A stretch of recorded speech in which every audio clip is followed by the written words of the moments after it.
Start rolling. நான் புழல் சிறையில் ஒரு மாதம் இருந்தபோது என்னோடு தான் இந்த ஆம்ஸ்ட்ராங் வழக்கில் கைது செய்யப்பட்ட குற்றவாளிகள் அத்தனை பேரும் வைக்கப்பட்டிருந்தார்கள்.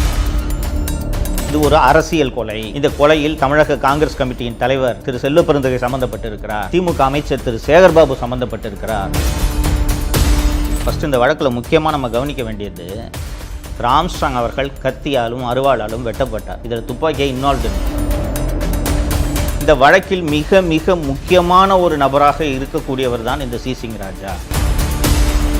இந்த சிசிங் ராஜாவை ஆந்திராவில் வைத்து கைது செய்து 24 செப்டம்பர் 2024 அன்று காவல்துறையால் கொல்லப்படுகிறார். இந்த படுகொலை சம்பவம் தமிழகத்தையே உலுக்கியது. அன்பான தமிழ் பெருங்குடி மக்களே வணக்கம். 2026 சட்டப்பேரவை தேர்தல் தொடர்பாக நாம் தொடர்ந்து உரையாடிக்கிட்டு வர்றோம். கடந்த 5 ஆண்டு கால திராவிட முன்னேற்ற கழக திராவிட மாடல் ஆட்சியில் நடந்த பல்வேறு சம்பவங்களை தேர்தல் நேரத்தில், வாக்களிக்கிற நேரத்தில் நாம் மறந்துட்டு தப்பாக போய் மீண்டும் திமுகவுக்கு வாக்களித்து விடக்கூடாது என்பதற்காகத்தான் தொடர்ந்து நான் உங்களோடு உரையாடி கொண்டிருக்கிறேன்.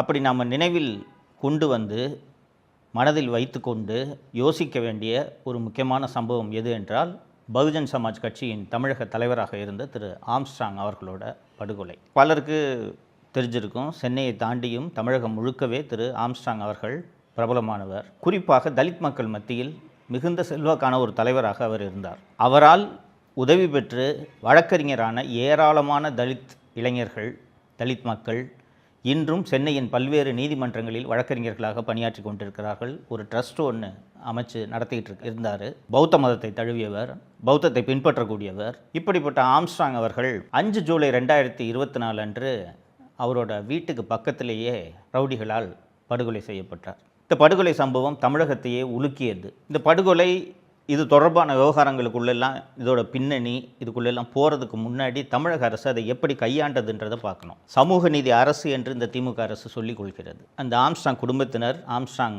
அவர்களின் மனைவி திருமதி பொற்கொடி கேட்டது என்னென்னா, அவருடைய அலுவலகம், அவர் ஒரு சட்ட உதவி அலுவலகம் வைத்திருக்கிறார் பெரம்பூரில். அந்த அலுவலகத்திற்கு பக்கத்திலேயே திரு ஆம்ஸ்ட்ராங் அவர்களை புதைக்க வேண்டும் என்று ஒரு கோரிக்கை வைத்தார்கள். தமிழக அரசு மிக கடுமையாக அதை மறுத்ததோடு அல்லாமல், அங்கிருந்து 30 கிலோமீட்டர் தள்ளி திருவள்ளூர் மாவட்டத்தில், அது ஒரு பெரிய இடுக்கு, அங்கே அந்த முதலாண்டு நினைவிடத்துக்கு போகிறதுக்கு அவ்வளோ கஷ்டப்பட்டோம். அந்த இடத்தில் தான் திரு ஆம்ஸ்ட்ராங் அவர்களை புதைக்க வேண்டும் என்று தமிழக அரசு உத்தரவிட்டு அங்கே தான் புதைக்கப்பட்டார்.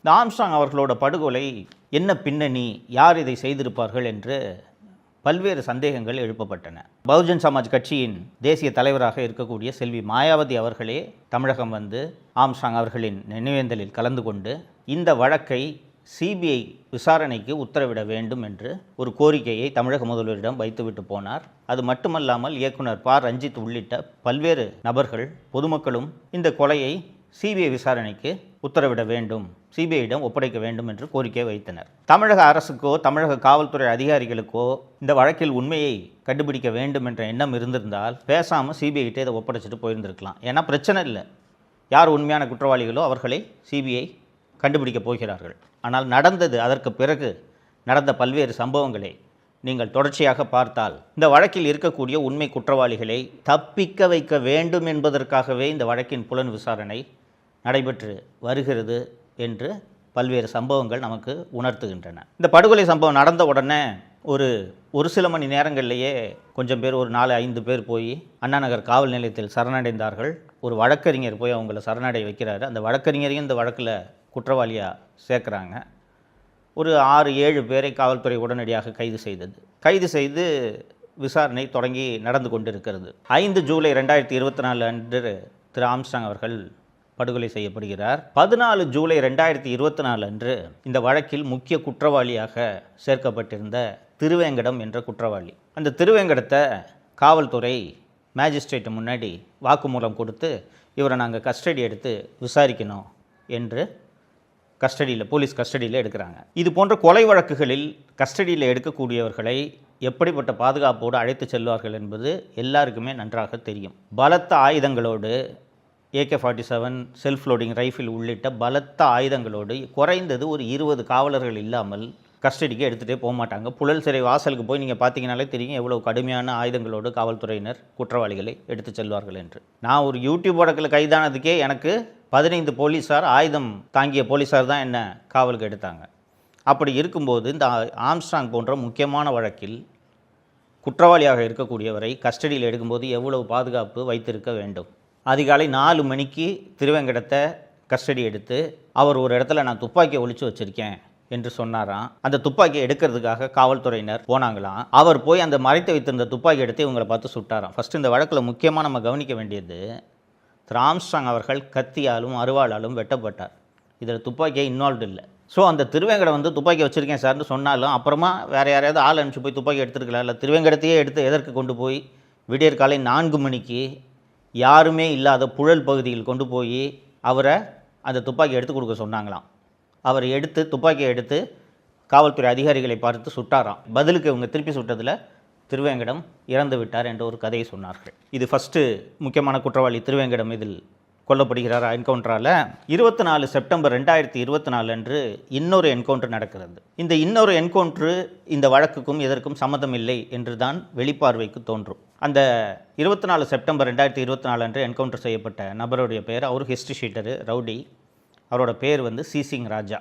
நான் புழல் சிறையில் ஒரு மாதம் சென்னை சிறையில் இருந்தபோது என்னோடு தான் இந்த ஆம்ஸ்ட்ராங் வழக்கில் கைது செய்யப்பட்ட குற்றவாளிகள் அத்தனை பேரும் வைக்கப்பட்டிருந்தார்கள். அவர்களோடு பேசிக் கொண்டிருந்த போது தான் அவர்கள் அந்த விஷயத்தை சொன்னார்கள். இந்த வழக்கில் மிக மிக முக்கியமான ஒரு நபராக இருக்கக்கூடியவர் தான் இந்த சி சிங் ராஜா. இந்த சி சிங் ராஜாவுக்கு தான் திராவிட முன்னேற்ற கழகத்தில் அமைச்சராக இருக்கக்கூடிய திரு சேகர்பாபு அவர்களுக்கும் தமிழ்நாடு காங்கிரஸ் கமிட்டியின் தலைவராக இருக்கக்கூடிய திரு செல்வ பெருந்தகை அவர்களுக்கும் இந்த வழக்கில் எவ்வளவு தொடர்பு இருக்கிறது என்ற விவரம் அறிந்த ஒரே நபர் சி சிங் ராஜா. இந்த சி சிங் ராஜாவை ஆந்திராவில் வைத்து கைது செய்து கொண்டு வரும் வழியில் அவரும் ஆயுதத்தை எடுத்து காவல்துறையினரை தாக்க முயன்று பதிலுக்கு இவங்க சுட்டதில் சி சிங் ராஜா 24 செப்டம்பர் 2024 அன்று காவல்துறையால் கொல்லப்படுகிறார். வழக்கை சிபிஐக்கு மாற்ற வேண்டும் என்று யாராவது நீதிமன்றத்தை அணுக வேண்டும். யாருமே அணுகல. கடைசியாக கிட்டத்தட்ட இந்த கொலை சம்பவம் நடந்து 1 வருடம் கழிந்த பிறகு ஜூலை 2025 திரு ஆம்ஸ்ட்ராங் அவர்களுடைய தம்பி இமானுவேல் அவர்கள் சென்னை உயர்நீதிமன்றத்தில் ஒரு வழக்கு தாக்கல் செய்கிறார். இதுக்கு நடுவில் நடந்த ஒரு சின்ன அரசியலையும் உங்களோடு சேர்த்து சொல்ல வேண்டும்.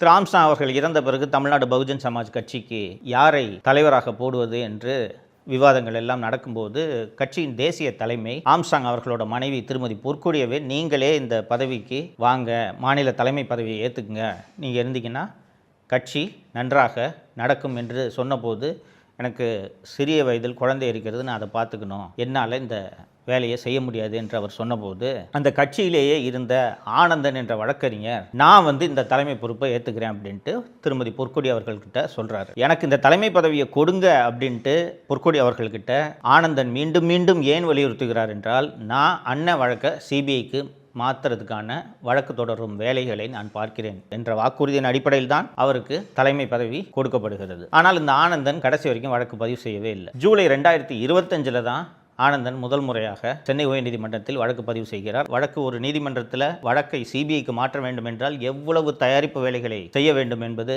நம்ம எல்லாருக்கும் தெரியும்.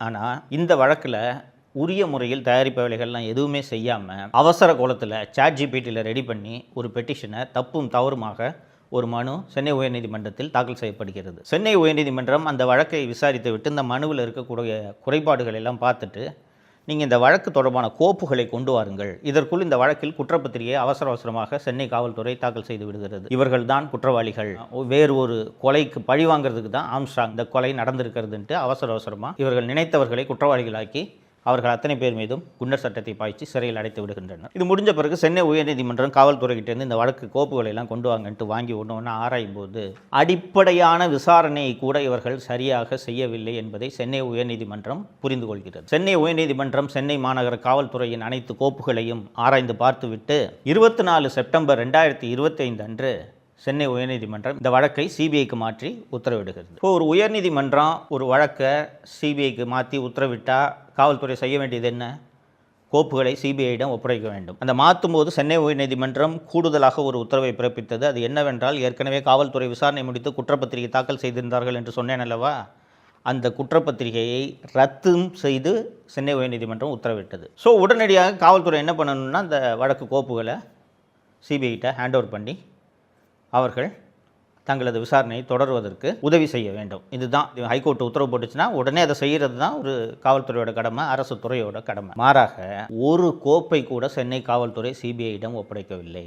சென்னை உயர்நீதிமன்றம் உத்தரவு பிறப்பித்திருக்கிறது.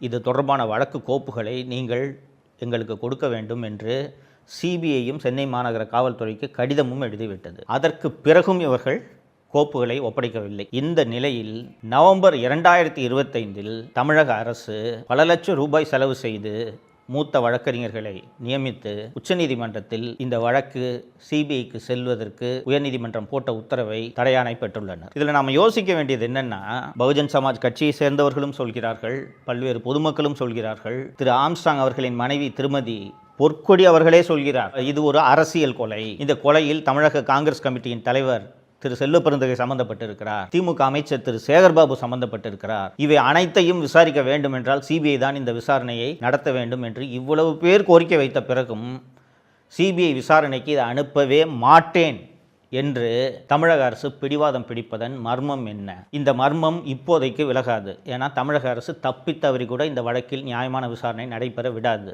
ஏன்னா கஸ்டடியில் இருக்கும்போது தூக்கிட்டு போய் இத்தனை பேர் என்கவுண்டர் பண்ணுறாங்கன்னாலே உங்களுக்கு இதோட நோக்கம் என்னன்றது தெரியும். இந்த ஆம்ஸ்ட்ராங் கொலை வழக்கில் சம்பந்தப்பட்டவர்கள் தண்டிக்கப்பட வேண்டும் என்றால் ஆட்சி மாற்றம் ஒன்றுதான் அதற்கு வழிவகுக்கும். தமிழகத்தில் திரு ஆம்ஸ்ட்ராங் அவர்களை நேசிக்கக்கூடிய அத்தனை பேரும் ஆம்ஸ்ட்ராங் அவர்களின் கொலை வழக்கை மூடி மறைப்பதற்கு திமுக அரசு என்னென்னவெல்லாம் செய்தது என்பதை வாக்குச்சாவடிக்கு நீங்கள் செல்லும் போது நினைவில் வைத்துக்கொண்டு வாக்களியுங்கள். திரு எடப்பாடி பழனிசாமி அவர்கள் பல்வேறு பிரச்சார கூட்டங்களில் பேசும்போது இந்த ஆம்ஸ்ட்ராங் கொலை வழக்கில் சம்பந்தப்பட்டவர்கள் அத்தனை பேரும் கைது செய்யப்படுவார்கள், உண்மை வெளியே வரும், நியாயமான விசாரணை நடக்கும் என்பதை பல்வேறு கூட்டங்களில் வாக்குறுதியாகவே அளித்துள்ளார் என்பதை நீங்கள் நினைவுபடுத்தி பார்க்க வேண்டும்.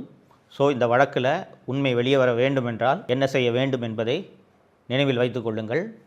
இன்னொரு நிகழ்ச்சியில் சந்திப்போம். நன்றி. தமிழகத்தை காப்போம்.